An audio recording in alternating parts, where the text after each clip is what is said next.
Hello, everyone. And my name is Cam, and welcome to the Truth, Love, Activation Extravaganza. Oh my God, pinch me, I'm dreaming. You know, with like-minded people here, the energy is so amazing, so positive. Pinch me, I'm dweeming. So my topic today is legal versus law. And what exactly is legal versus law? Do we believe that legal and law are the same meaning? Because we know that words have meaning, right? I mean, if it was just the same, why don't they just call it law? But there is a difference between legal and law. What we're going to find out, but first, before we do that, I want to get everybody engaged. So let's have a little fun. If I say something that's profound, maybe something that maybe you should know about, I'm going to go, got it, get it, and then I'm going to do this. Like that. And when I put my hands up like a touchdown, everybody's going to say, good, at the same time. All right, so let's practice. Got it, get it, good. Very good. All right, so we're ready to rock. According to Black's Law Dictionary, does anybody know what Black's Law Dictionary is? Yes. Wow. Okay, good. And you know, it's kind of like the Webster's Dictionary. The difference being is Black's Law Dictionary is a language that the legal side uses. And so if you want to become a state national or sovereign or, anything like that, you have to learn to speak their language because they're speaking a language we don't even understand. And that's how they are, that's how they make their money. That's how they manipulate us. That's how they enslave us because we're ignorant. We don't know any better. Hopefully I can shed some light on that. In the Bible, James 1:8, it says, a double-minded man is unstable in all his ways. So, are we unstable? Are we double-minded? Does the establishment have us believing that we are double-minded? Do we have a split personality? They have us believing we have the split personality, but there is a difference between the two. Genesis 2:7, and listen closely. Then the Lord God formed a man from the dust of the ground and breathed into his nostrils the breath of life, and the man became a living being. Living being. Now, law represents a man, a living man, or a living woman, because we were created. We're alive, We breathe. We have blood running through our veins. That's a living man. But they want you to believe that you're also a dead person. And what is a dead person? According to the Black's Law Dictionary, dead is a corpse oration, right? A corpse oration, corporation. It's a fictitious entity that they have given us from the time of our birth. And so they have us believing that all caps name on our driver's license is us. They have us believing that we're of a double mind. That's not the case, is it? Because we believe that we are living beings endowed by our Creator. Juris, or I should say in the Black's Law Dictionary, legal refers to person. And of course, we went on over that. Juris, does anybody know what sui juris? Have anybody heard the term sui juris before? So people who use that in the legal and the law, in documents and such. Juris means right law or common law. Okay. Diction, like dictionary, diction means the words you use determines the right law in which you stand. Definition of legal is the undoing of God's law. So in other words, legal means unlawful. And let me just go over some of the words that are being used on the legal side. So there's the legal fiction and there's the law. So legal, for example, when a police officer pulls you over,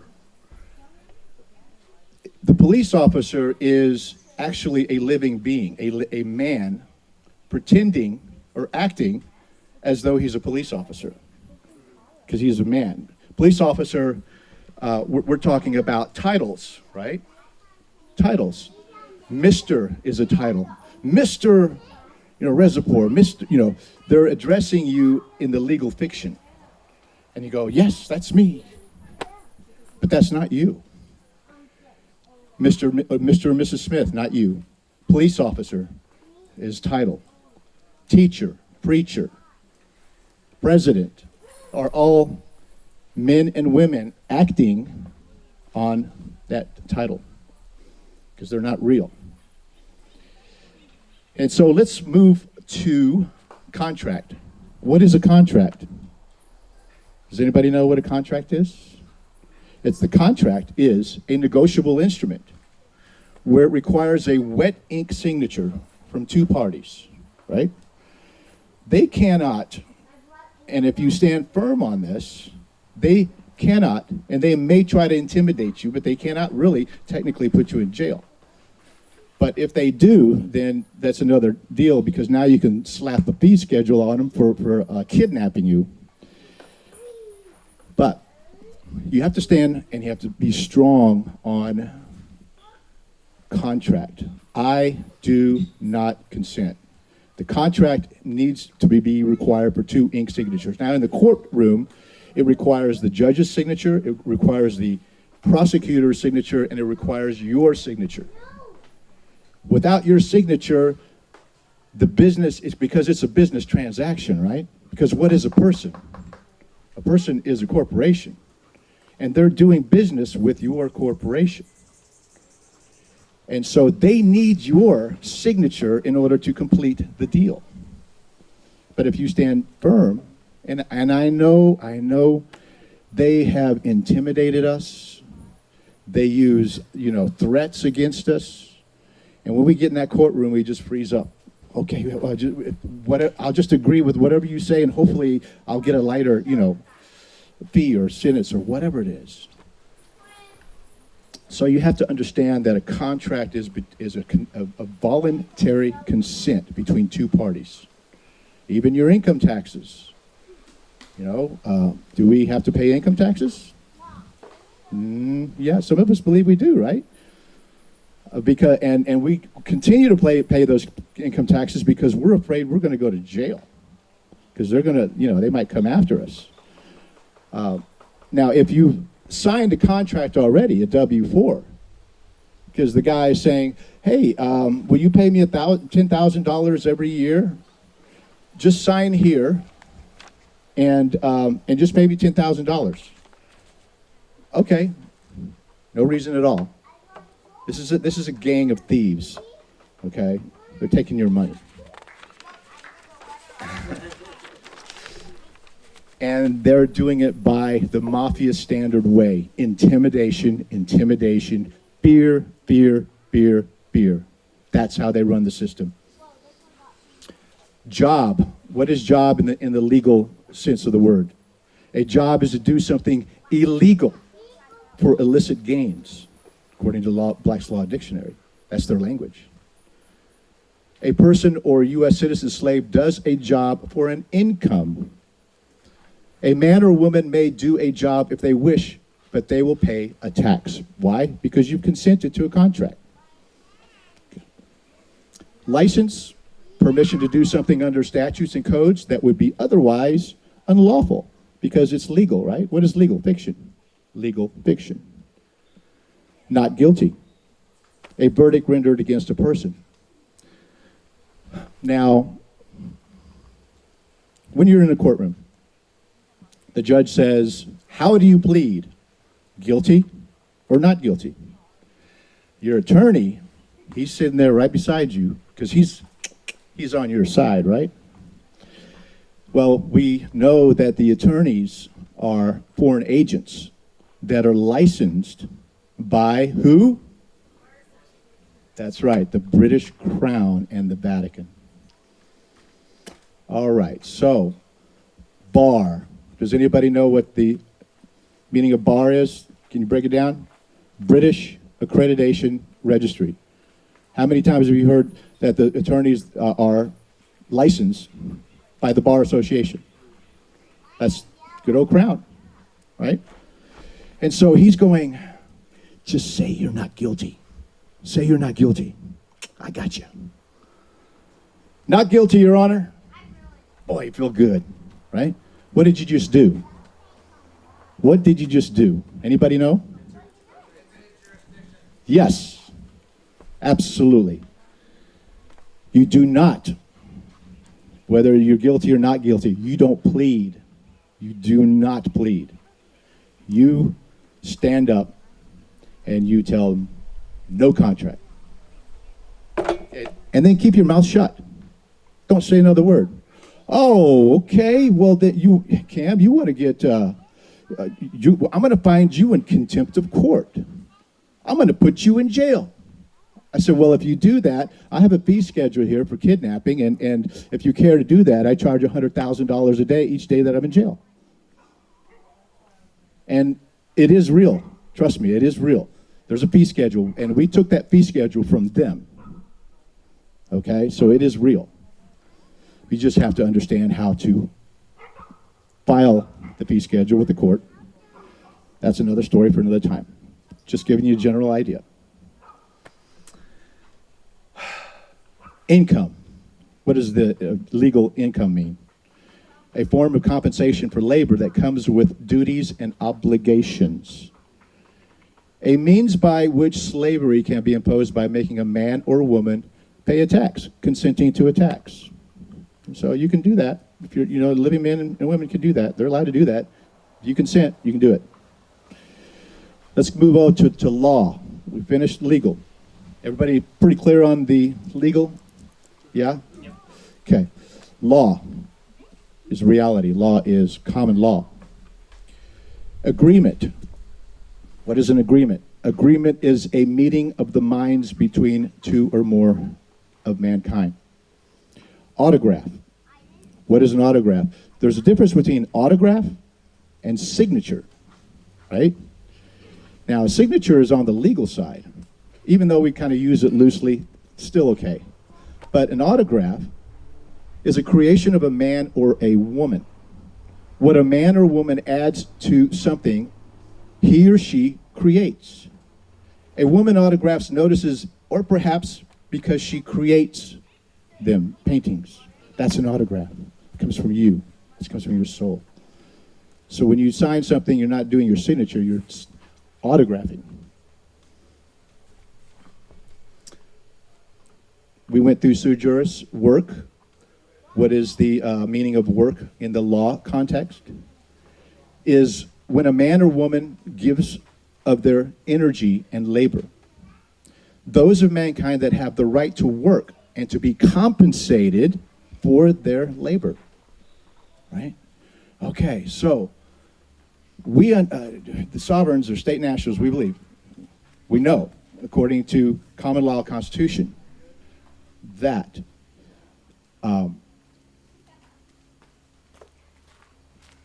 just lost my train of thought. Hold on. Sorry. Those of mankind that have the right to work for compensation. Okay. We believe that the man or woman does not have to pay somebody off the sweat off of their back. You don't have to be forced to pay somebody else from the sweat off of your back. That's the common law constitution. And that law precedes the legal. Common law and law precedes legal, if you understand how to stand upon that. Peace officer. Not a police officer, but a peace officer. A peace officer is a man lawfully appointed by a lawful government or directly by those of mankind, to keep the peace between those of mankind in respect of wrongs. Okay. So let's move now to, I get pulled over. Now this is I'm not giving out any advice to anybody, so that's kind of like my disclaimer. I'm not advising you to do this, but this is what I would do if I got pulled over. All right, and there's so many different ways of doing that, but this is my version. Okay, so police officer pulls me over, comes over, I roll down my car window. The first thing that I should have is a cam, a dash cam. A cam. Either a cam or my iPhone or any kind of listening device. Because, yeah, we know that police officers, they have their little recording device, but we also know that they turn it off too. You know, so we want to make sure that we're covered. And then when we get into some kind of a ruffle or detained or whatever, we got some weapon. We got a weapon. We got a big, huge weapon that'll be dismissed in court. And so he says, driver's license, registration, and proof of insurance. And I'm going, he said, you're going 70 and a 55. And I'm going, well, officer, I said, I noticed your you had your flashers on. Was there some type of an emergency? Did somebody commit a crime? He goes, no, registration, insurance, and driver's license. Oh, okay, so what you're saying is I haven't harmed anyone. I haven't trespassed against anyone or anyone's property, right? Sir. And now he's getting a little irate, right? But I have a right to ask that. And so I just said, hey, have I broken any law? Because with all due respect, officer, I didn't break any law. I'm not obligated to give you any paperwork.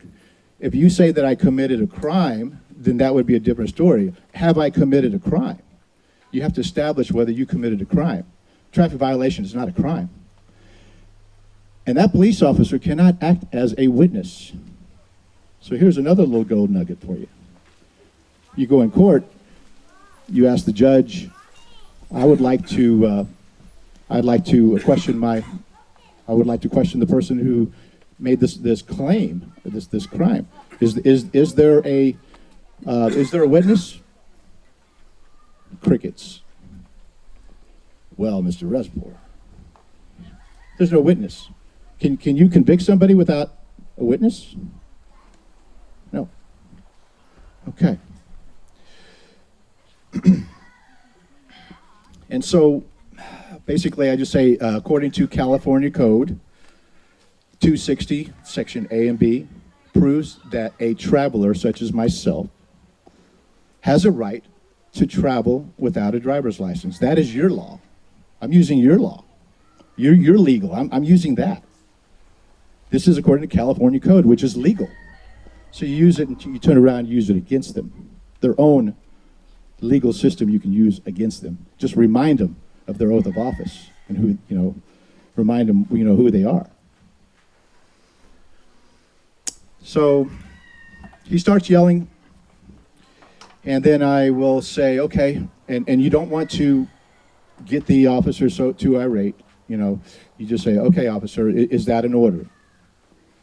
And he goes, yes, that's an order. I go, okay, because if it is, here's, I'm going to give you what you ordered me to do. It's all on camera. It's all being recorded. Okay. I give him my driver's license, proof of insurance, registration. And I also give him, I say, oh, by the way, also take my fee schedule because that's how much I charge. And the fee schedule has, boom, boom, boom. All of the, $100,000, $1 million, kidnapping, all of that right there. And I said, if you could just take that to your boss, superior, I'll be standing right here. And he'll look at it. He'll probably talk to his boss. They'll probably say, man, leave this guy alone. but he might get a little irate, but you're still being, the whole key is be wise as a serpent and gentle as a dove. Don't try to fight. Don't try to say, no consent, no consent. No, don't get like that. Do not get like that. Be gentle. Okay. And that's what you have to do. Be wise as a serpent, gentle as a dove. And if I didn't harm anyone or trespass against anyone, then I haven't broken the law. And what are all these volumes and volumes of codes and statutes and regulations, hundreds of thousands of them, books stacked with it? What is all that? That's legal, right? That's not you. That's not you. It's called, but anybody ever heard color of law? Color of law. That's what it is. That's what the legal is, because they're allowed to lie to you. And you have to be smart enough to catch them and stand your ground. Does it take a little work? Yeah. Does it take a little research? Yeah. But what is your freedom worth? Are you going to go around being in fear for the rest of your life? Or are you going to start standing up with every little occurrence that happens? You become more and more empowered to the point where you don't walk with fear. This is all also part of this whole cleansing process of the whole entire planet, by the way. This is just one of the small equations involved. No fear, because it's a bad frequency. And it's something that we need to get rid of. Got it? Get it? Good.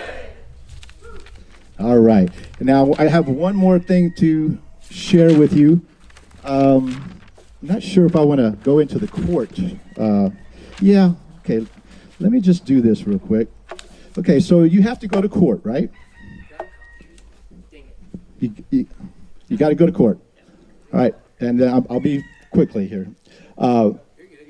So there are two ways to appear in court. The first way is general appearance, right? You show up generally and accepting their jurisdiction. So when the judge, when the bailiff says, everyone stand up, everybody stands up. What have you just done? You've consented to their jurisdiction by standing up. You have given that judge authority. Okay? And what am I doing? I'm sitting down. Got my feet laid back. And, that's what I do. Number two, special appearance. That's the second one. Special appearance is you show up by special appearance where you take over the court's jurisdiction. All right, now how do we do that? Glad you asked. All right, here we go. We're going to get to the meat. Okay, so before you cross that courtroom ship, because they say that, like, that's the judge right there, and you know how that gate is right there. And then if you walk into that gate, into that ship, guess what you've done? You have walked into their jurisdiction without saying a word. Your actions have put you, that judge is now in control of you, no matter what happens from that point forward. Okay. So, I'm standing on the outside of the ship, right? And I'm going,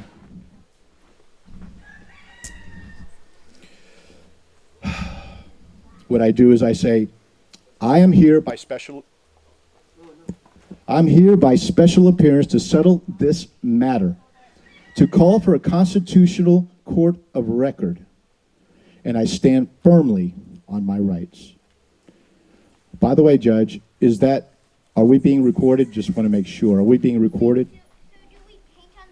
Because sometimes they don't even record it in court. So you got to cover everything because they're lying. They're a bunch of thieves. Man. So the judge, he takes authority by showing his oath of office. Okay, so what I would do is also I would say,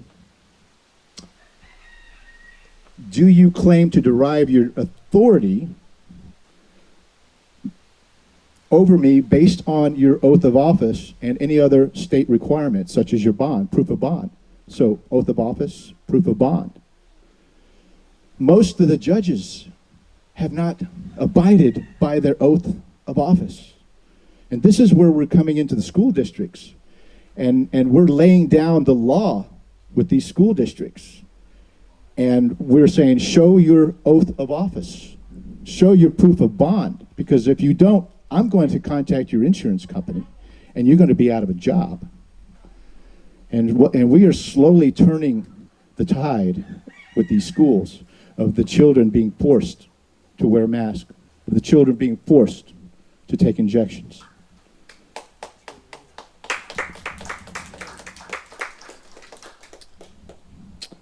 Okay, and that's pretty much what I have. So I think that's it. But get it? Got it? Good. Thank you guys. Appreciate it. Does anybody want to comment on any of that or any questions? I know that probably some things came up for some people. Anything, Ignacio? Yeah. How do you refer to the judge? By first name, last name, Mr. Good question. Very good question. I don't call, because when I say you're in, he said you call me your honor. No, you're in dishonor. Show me your oath of office, because you have not showed your oath of office, and because of that, you're in dishonor. So you refer to them as such? Your dishonor? Or is that Well, if you have to pull it out, yeah. But one more little thing that I want to share with you. This is a piece of paper from a document from the United States of America Department of Travel, Washington D.C. And I I want to prove to you that this stuff is real. Okay. It's in Pennsylvania Avenue, and it's in reference to a violation of U.S. Supreme Court rulings regarding the right to travel, education of law enforcement, and North Carolina judiciary. Now, this agent, he contacted Governor Pat McCrory over in North Carolina, and he wrote this little, I won't read the whole thing, I'm just going to read the first two paragraphs so you understand. It says, he says to Governor McCrory, he says, "We are sending this correspondence to make you aware of the unconstitutional acts committed by your law enforcement agencies and state courts against the peoples of North Carolina. These acts may or may not have been committed knowingly or unintentionally, but we are writing to your office to ensure that these violations are brought to your attention so that they can be addressed and corrected. As you may or may not know, there are people in your state whose status is ostensibly different than the average U.S. citizen and are considered foreign nationals or American nationals with certain safeguards and protection under the law. Our primary concern is that their travel rights in your state are not infringed." Get it? Got it? Good.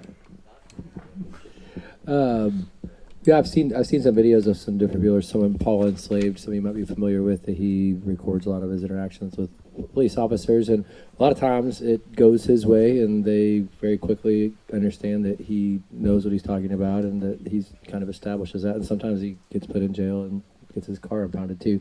But one of the things, he carries around the Supreme Court ruling about the same thing, about the right to travel from point A to point B and move your property without any hindrance or licensure fees or whatever. So they're going to try to get you to go interaction back and forth. Keep your mouth shut. Don't say a word. Exercise your Fifth Amendment rights. Get it? Got it? Got it? Good. Thank you, guys. Awesome. Thank you.